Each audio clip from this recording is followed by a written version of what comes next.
Hello, everybody, and welcome to this week's class on balance. And we're going to pick up on the theme that we started last week. And let us begin today with a prayer. Divine Mother, I will reason, I will, I will act. But guide thou my reason, will, and activity in all that I do. Om Shanti Shanti. Amen. I use that prayer because Paramhansa Yogananda said it was one of the highest prayers that he had written, universal, you could say, in our quest for God. I will reason, I will, and I will act. And this is what we need. We need our reason, will, and willingness to act in order to make this spiritual journey, and particularly navigating it and keeping our balance. And last week I introduced this topic, and picking up that theme, it occurred to me after I finished that I should have said, don't worry about the fact that we are out of balance often in our lifetime. We don't reason, we don't always use our will, we don't always act in the right way, and we go astray. But it's that is the spiritual path. Learning to bring ourselves into the balance is, in a sense, what we do in our activities and everything we do. And we go too far to the one direction, and that's too far, and we go back too far the next direction, and slowly, this is the process of learning, education, and unfortunately, of course, lifetime after lifetime, until we learn, nope, that didn't work, no, that didn't work, until finally we begin to hone in a little bit of how to act in this world to be in harmony with God's will and putting ourselves in God's will. So I'd like to pick up that theme, and this week I'd like to discuss as I mentioned last week, the topic of family life, how to balance our meditation, how to balance our household duties, and all of the things that go with daily living. But it's more than just family life, our career, everything that takes us out into worldly engagement. How do we bring that into balance with what we're trying to do inwardly with being meditative, trying to go within, to be rightly guided in everything that we do. Now, before I begin, I wanted to mention that very coincidentally, Nayaswami Jyotish, he writes a blog, he and Devi, each one of them alternates from week to week, and Jyotish wrote last Friday's blog. And he coincidentally addressed this very similar subject. I thought, not exactly, but I would want you to read it, and I recommend that you read it. And I'm going to have Bharat or one of the staff put that link up into the chat box. And when you have an opportunity, copy that link, and you can see Jyotish addressing this topic. And he was making the point in there, just to summarize a few of the things he said, he was making the point and noted there an excerpt from a letter that Rajarsi Janakananda wrote. Said how all of us, we have trouble distinguishing between our divinely appointed duties and our likes and dislikes, and our ego appointed duties, and being able to balance those two and learn the difference between those two. And of course, that naturally raises the question, well, what is our divinely appointed duties? That's our first priority. And Jyotish summarizes what Master said. It's being able to live, to seek God and live our life actively, dharmically, in the highest way possible. And of course, that pretty much encompasses spiritual path. That's what we're trying to do. We're trying to live dharmically and sort out through all the possible actions what is the right thing to do. And of course, in order to know the right thing, to be assured of that right thing, we have to develop that intuition to put ourselves in tune with God's will. And that is a lifetime after lifetime process. How do we attune ourselves with that?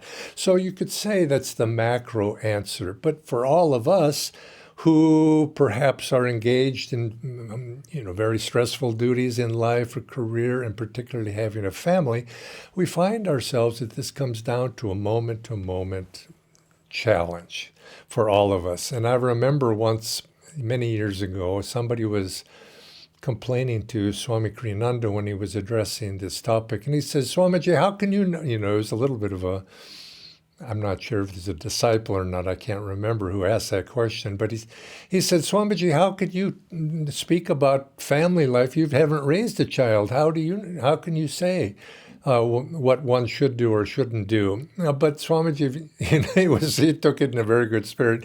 He says, look, I don't have to be everything in life to know the basic principles, but because all of us face similar challenges, and those challenges are pulling us out into engagement with the world and away from our inner self to get involved in our whims and fancies. I don't have to do all of those things in order to understand them. Human nature is universal, and to go within and understand even our own duty and the difficulties we have, whether we have family or not family, if we can come to understand those, that particular, and within our own case, we begin to empathize and know and realize other people too have these similar challenges. It only takes a little bit of different form. But I will say, coming to this topic of how to balance family life and our outer duties that are necessary to be able for us to live that, I can't speak from personal experience with that because I've been married over 50 years, and I have a daughter, raised that daughter, and she's middle-aged certainly now too. And so you could say those child-raising days are behind me.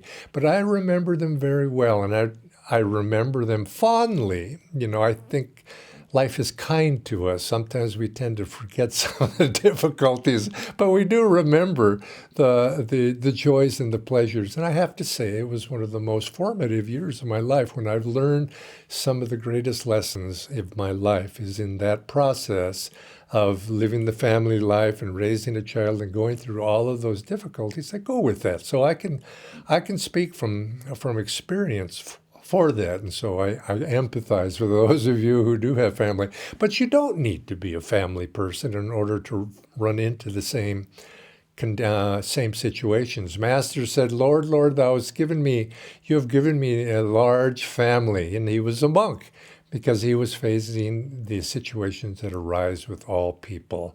And whether it's family, whether it's career, whether it's other worldly duties, we have to learn to be able to balance those and bring them, career, meditation, all into harmony is what we're after. I know in the Indian tradition, Vedic tradition, there's this saying, if one duty conflicts with another duty, if a lower duty conflicts with the higher duty, it's no longer a duty. And I think there's a lot of truth to that too. But it's also is often misunderstood. And Paramhansa Yogananda made an interesting statement in relation to that. He says, when one duty conflicts with another duty, you could say it's no longer duty. He would say, and he said, oftentimes it's just that we don't understand the duties. There should not be conflict. So if there's a conflict between two rightful duties, and of course, you could prioritize one. Maybe the spiritual life is more important. It doesn't mean we abandon the other duties. Often it's a misunderstanding. And he had a nice quote. He said, he says we should live our lives as I don't see my quote here, but he said live your life as if two stallions are pulling your body chariot through this life. And when those two stallions are pulling your chariot in harmony with each other, you go forward. But if the two stallions are not in harmony with each other and are fighting amongst themselves, well, something is off. And what we need to do is not what we abandon one of the stallions, we bring the two stallions into harmony. That's what's being said. And so consequently people say, well, this isn't working, so I'm not going to do that, or I'm not going to do that. That's abandoning perhaps a very rightly God-given duty. It's something that you could say our karma has given to us to to fulfill in a harmonious way. And so many times people abandon this, well, that wasn't a spiritual thing and I left it. Well, sometimes that is appropriate, maybe. But oftentimes I've noticed that people abandon something that was in their interests, you might say, to resolve. And a little bit of time goes back, and somehow their karma brings them back having to do that again and again. And if you see in your own lifetime something that keeps recurring, it might even be something like an attitude, tendencies that I don't want to do that. I'm on the spiritual path. And you put it aside.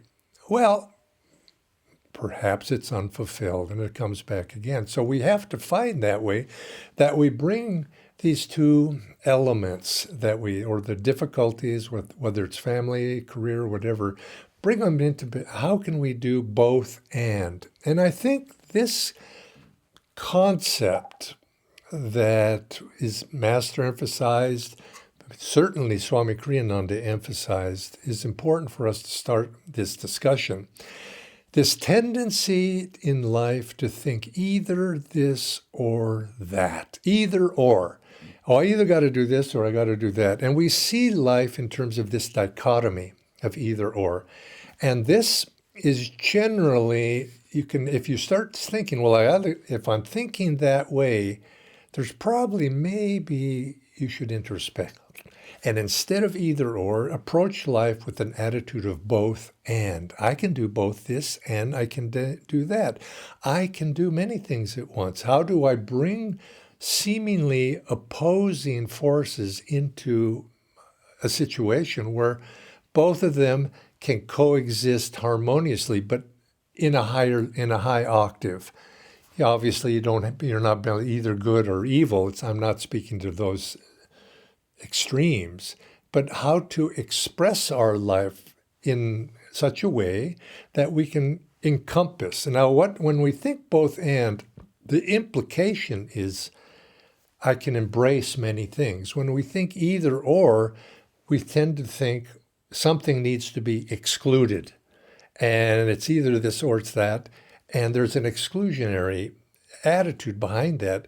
Whereas both and tends toward unitive feelings or a unitive approach to life. And so think of that way. And it tends to bringing opposing forces into balance, bringing opposing forces into harmony. Oftentimes you see in traditions, particularly in ages past when the spiritual life seemed to be in conflict in some people's lives with their worldly duties, they'd say, well, you abandon those worldly duties and one-pointedly go to God. And this is celebrated, actually, and rightly so, the willpower, the one-pointedness.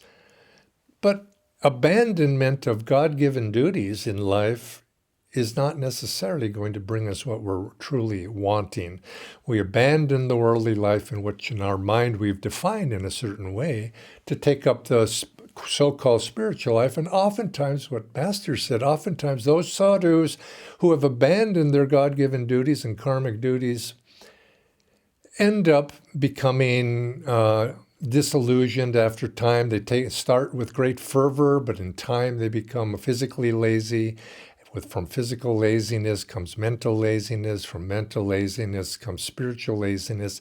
And ultimately, their lifetime is past. And he had harsh words for them.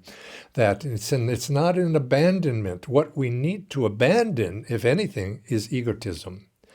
Ego-centered will, ego-centered desires, and this is the spiritual path.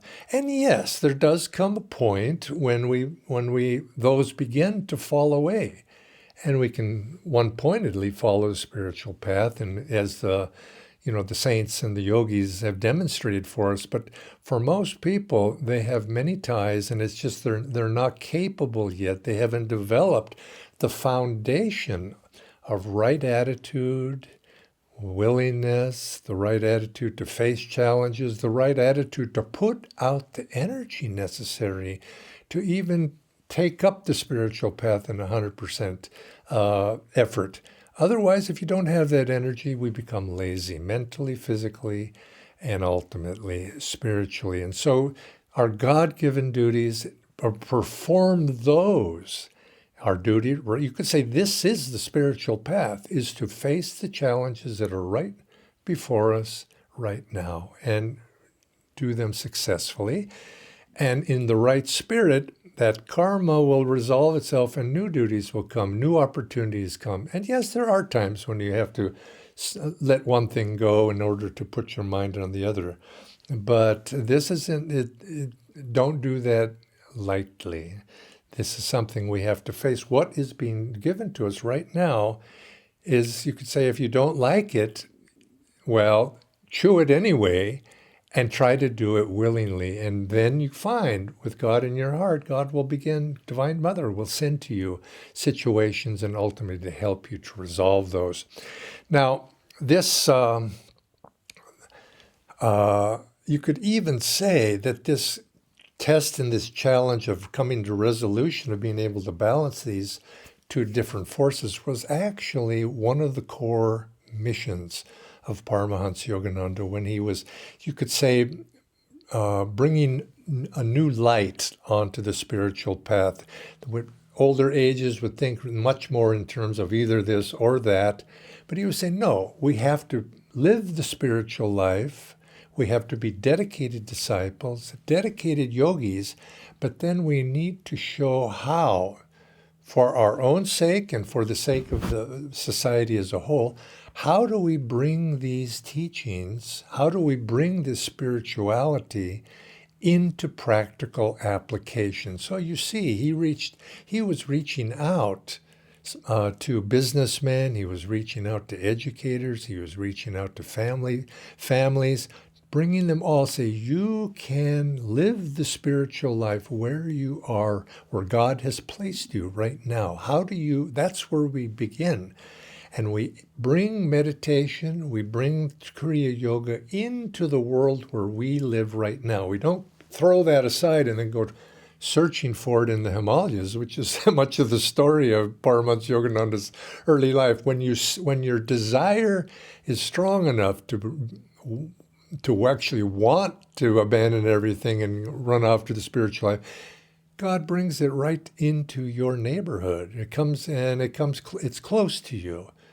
And you're given those opportunities if our eyes are opened, if our intuition and our heart is open to receive those. And so we have to be good disciples, and you could say as our Sangha as a whole, one of our missions is to show how can we bring these things into daily life.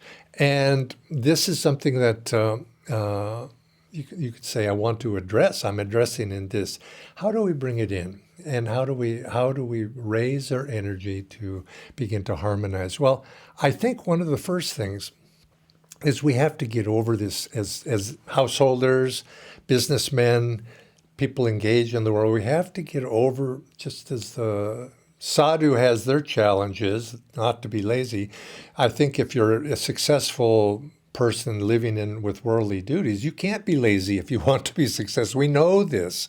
Raising children, you can't be lazy doing that. If you do it lazy, you're not going to be very successful in your efforts. So we have to get over this idea. I just don't have enough time. I just don't have enough energy for it. I just can't do it. I can't meditate because I've got too many duties. I've got children to raise. I got a job to attend to. I can't. You could even take that one step further. People don't usually say it this way. I don't have time to meditate. And they might even say, I don't have time to think of God. Well, Master would say it to that. Well, does God have time to think of you? What if that happened? Obviously, we wouldn't be here.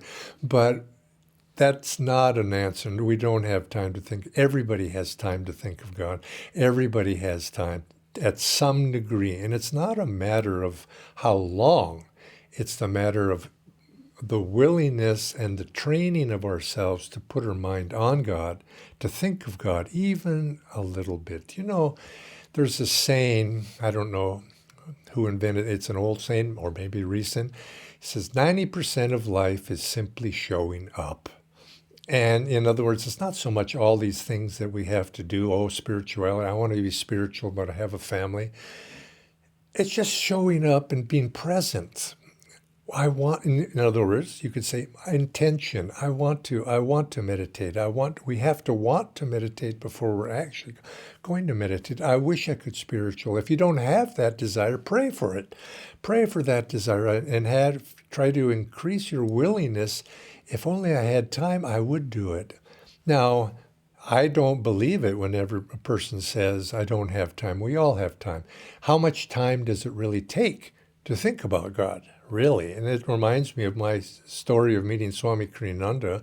I was a very, very so-called, I thought at the time, busy person, at the age of 22. And he asked me to develop because I wanted to proceed on the spiritual path that I had encountered on reading the autobiography. And he said, well, first thing is I want you to start meditating. Develop a meditation practice.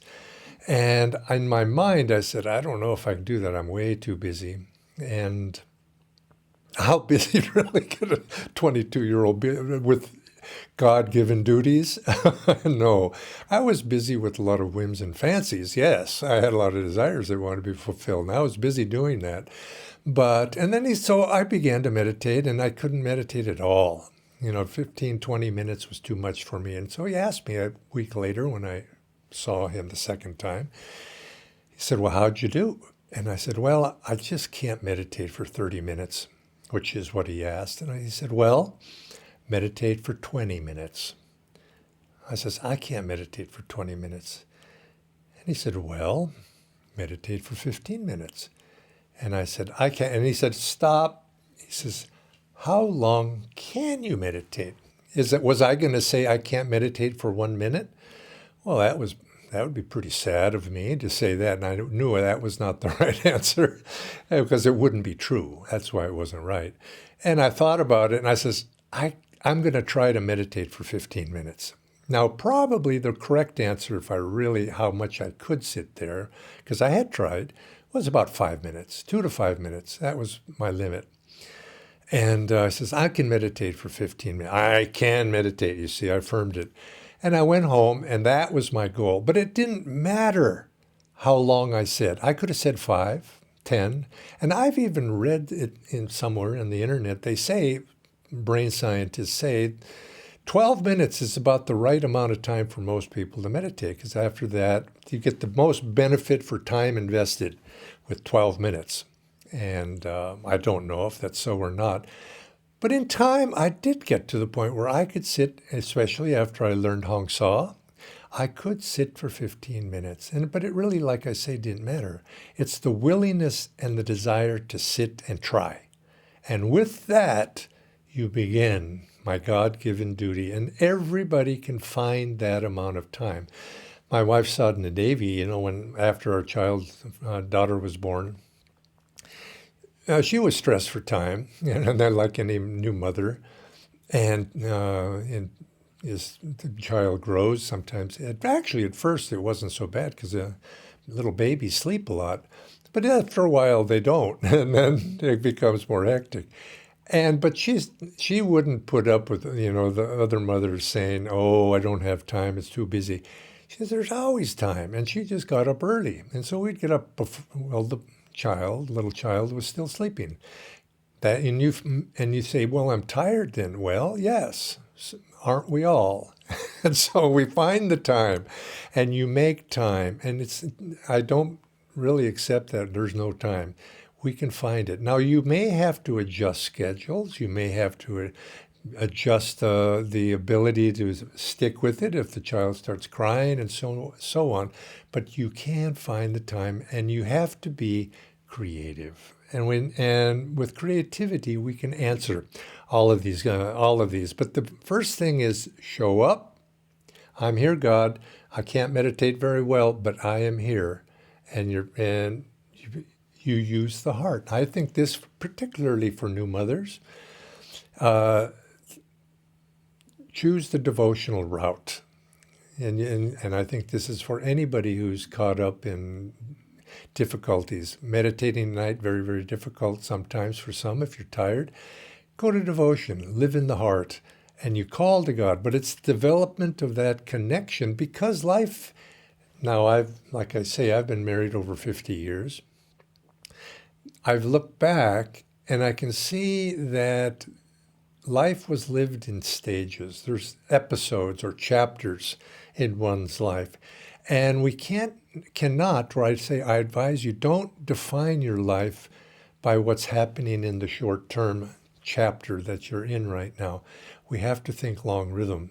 And because everything it changes. Children grow up, they grow stages. We as adults go through stages. And I do believe there's some hints that I would like to share with you. And I have made a list here of things that you should give some thought to. For those of you now who are not married, not encumbered, if you would say, with duties of one sort or another, take up meditation early in life. This is now, if you're older and you haven't done that, well, you start where you are right now. The longer you wait, the more difficult it is going to be, perhaps. The more energy you might have to put out to be able to ingrain a habit. If you can ingrain a habit of meditation, of pursuit of techniques, of communion with God, of prayer, all of these spiritual sadhanas, the earlier you can take those up into a habit, the better. And you can find that then it's not quite as difficult. But we are where we are right now. Start while young, if you can, and learn to find ways to be creative with it. And when you're meditating and you have other duties, learn to bring meditation into your daily activities. 5 minutes here, lunchtime there, coffee break time. Bring it in, because this can make up for sometimes the difficulty. I can't sit for an hour at night. Well, very few people probably can do that, but you can't sit for 5 minutes. So why don't you do multiple little things and during the day? Include God reminding. If you can't meditate, at least include God reminding things, thinking of God. Because what is meditation really? It's one-pointed focus on an experience of the divine in our life, light, sound, energy.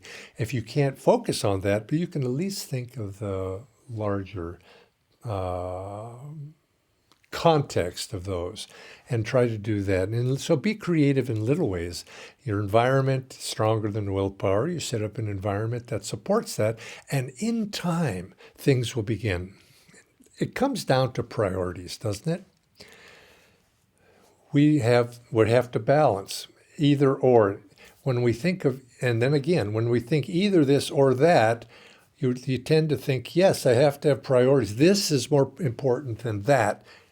And of course, that can lead to an imbalance. Better to think both and. But even when we're thinking both and, there are things that are more important. It doesn't mean we abandon the other, but what are we going to put our focus on? So we have to develop in our spiritual life, our commitment with God. As a disciple, we have chosen that route, or God has chosen us, drawn us back to be disciples. So that becomes a priority. Then the question is, how do I live that life in fulfillment of that priority? It's like the James Whistler, the famous artist who sold a painting to a customer, and the customer wanted him to come to his house to help him place it and put it in the right spot in his house. And then James Whistler did that.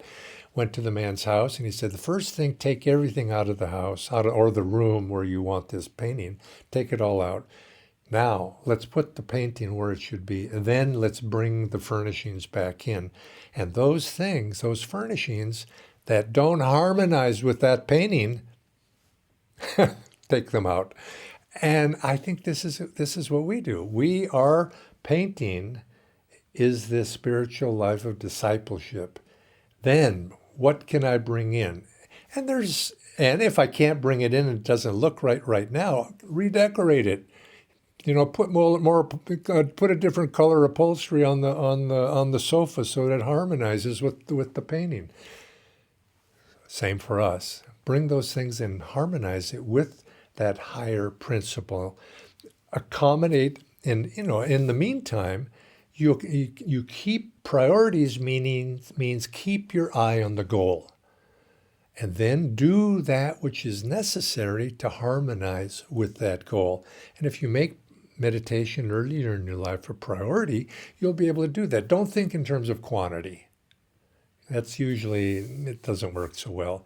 Think in terms of quality. I can give 5 minutes of deep meditation, or I can give 5 minutes of devotional attention to God. And then from there, I work my way up. Another point, don't compare yourself with anybody else. You know, in the early days of Ananda village, there was a little bit of a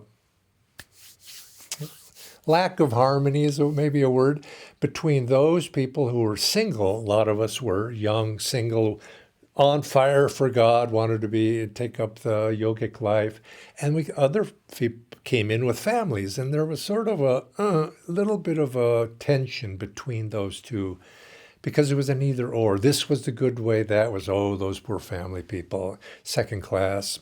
We shouldn't think that way.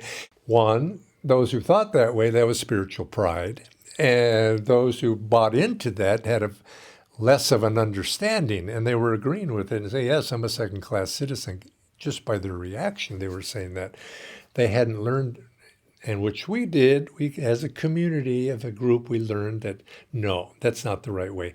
But the problem there in the beginning was people were comparing themselves with other people. My duty is not your duty.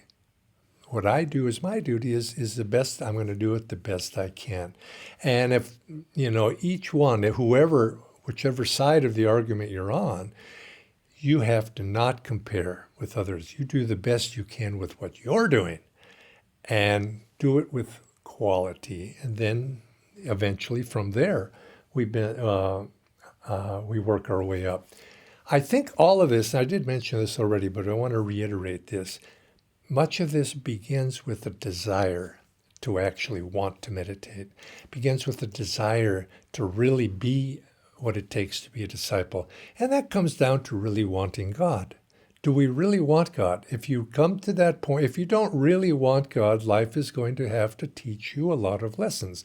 We want God theoretically. It's a concept. Oh, that would be nice to have God. But when it's transferred from a concept to a heartfelt feeling, that's when we begin to really internalize these things. And so we have to have it on the level of the heart. The heart must yearn. If the great, you could say, enemy of our spiritual life is spiritual indifference. We don't care. We don't know. We're just going through the motions, but deep down we've lost that desire. And this can happen to a monk, person that are nun. They've lost, and they call that in the monastic tradition, losing one's vocation. We lose that desire we had when we were 25 years or 30 years old, burning desire, and that begins to fade. It gets abraded and worn down by our encounters with daily living, and those seeds of desires begin to come to fruition in the environment we find ourselves in. And this is what we have to this is the enemy of the devotee, is letting their spiritual life become worn down. And so the antidote, of course, is as best as we can to always stimulate that desire for God. And if anything else, if you're having difficulties with your daily lives, you don't want that. And that should be a motivation for us to find the solution. God, I want the solution. This isn't working. Help me. And if you open your heart, as we say in our ceremony, open your heart to me and I'll enter and take charge of your life. Have that attitude of always having that and keep that alive. And then you find there's always a solution. And it can be a creative solution. Don't necessarily look to what your neighbor's doing, but yes, be inspired. And if if you can be. But here's a prayer that Swami Kriyananda offered. He says, prayer, maybe it's an affirmation. he suggested this. Just pray at each night, each day, if you're having this, you might say, this question. He says, make my family more spiritual. Draw my family into oneness with thee. Now, because oftentimes, if you're in a family situation, if your spouse is not interested, if your children probably are not interested, if you're finding these disinterests, that's a conflict that's difficult to overcome, and each individual case is a little bit different. But pray, start with that. Make my family more spiritual, finding uplifted higher consciousness solutions to draw my family into success with thee. And of course, your family may, if they are opposing you, it's unfortunate, but you do your best, and try at whatever cost, keep your attunement with God and Guru. You're right by your side. God, draw me into thy kingdom, and let me be an inspiration for those people around me. Keeping that attunement high is, you could say, the very key, the very foundation of the spiritual life. And of course, taking this a little bit further, when we think of my family, who is my family? And this is, you could say, one of the drawbacks of family life, is because we limit ourselves. And as famous quote, the Master, us four and no more. This is, you could say, each path has its own benefits. And one of the benefits of the householder life, in my experience, it raises our energy if we're willing to take up the challenge, because it does take energy. It takes creativity. It stimulates your creativity, how to be creative on the spiritual path. And I think this is why I think family people make good leaders in this way, because they learn to work with other people. They learn to work with others, people's and families' realities.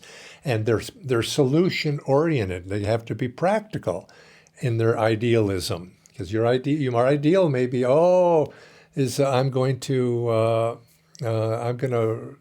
change the world and demonstrate the perfect family life. It's like that minister who was a young man before he was married. He wrote a little pamphlet for his congregation, rules for raising young children.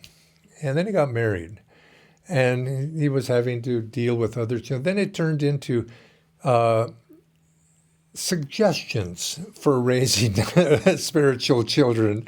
And then finally he had his own children, and he stopped publishing his pamphlet. Well, this is how it is. We come, and we have to learn to be practical. So it gives us that ability. But perhaps one of the greatest benefits is it should teach us to expand our sense of family beyond our immediate surroundings. Who is our family? And this is what makes this the social path to God, the expansiveness of our heart's feelings. For those close to us, we learn to love, we learn to care for, we learn to take responsibility, and then we begin to expand that, and we begin to see that in other people and draw them into our sense of family. So this is, you could say, the benefit of the family life. And the attitude, and try to incorporate the attitude of willingness. It's a really thing, if only I didn't have these family responsibilities, then I'd be able to meditate. If I didn't have this career I had to put all this work into, then what are you building into? It's building an attitude of reluctance and lack of energy and unwillingness. Woe is me. This is not going to get us to God. We have to embrace what we find. And this goes to many different difficulties. Things come, and we push them away. But God comes to us in many forms, and be willing to accept that which comes to us, that which comes of itself. Let it come, and deal with it in the highest possible way. And you'll find that if in using these basic principles, that at times, yes, maybe we might have to modify our practice in this time or that, but we never have to abandon them. And there's the energy that we put out in this way is going to serve us in our family life and our business. That should translate into our spiritual life and bring the two together. But make these think in terms of the priorities. We are disciples. You could say one of our duties is to serve our guru as a disciple. And the guru came with a certain message for us to demonstrate spirituality in a practical idealist, but practical idealism in this world, and to be instruments for the Master's blessings through our own lives. And so I think those of us who are living the family life or have lived the family life, we can take that as a platform to serve our guru and to demonstrate that. And what a wonderful opportunity for us. Those of us who don't have those duties, that's okay. We have other duties to do to bring our own selves into balance, because these same attitudes of willingness, high energy, inclusiveness, embraciveness, this is not dependent upon our outward station in life. And it's the idea that I can abandon this so that I can do that. No, it's both and. We have different sides to our personality, and this is where I want to go with next week's discussion. We have within ourselves a universe of potentials, and none of us really are, we say outwardly we're householders, it's an outward definition, but inwardly, it's not some people are naturally householders, some people are naturally yogis. It's that we're wearing that clothing in this lifetime. But inside, we're the same, but we do have different tendencies expressed outward. And one of the things that often gets out of balance is a sense of those energies that we have. We have male energy, we have female energy, we have the reasoning type of person versus a good person that goes by feeling. We have the intellect, we have intuitive. How do we bring these into balance? So let's take next week, let's take this discussion in that direction. We all have a universe of potentials within ourselves. How do we bring those into balance? And today we've talked about outward form, bringing those into spirituality into balance. Next week we'll go inward. God bless all of you, and I hope to see you again next week. Om Guru.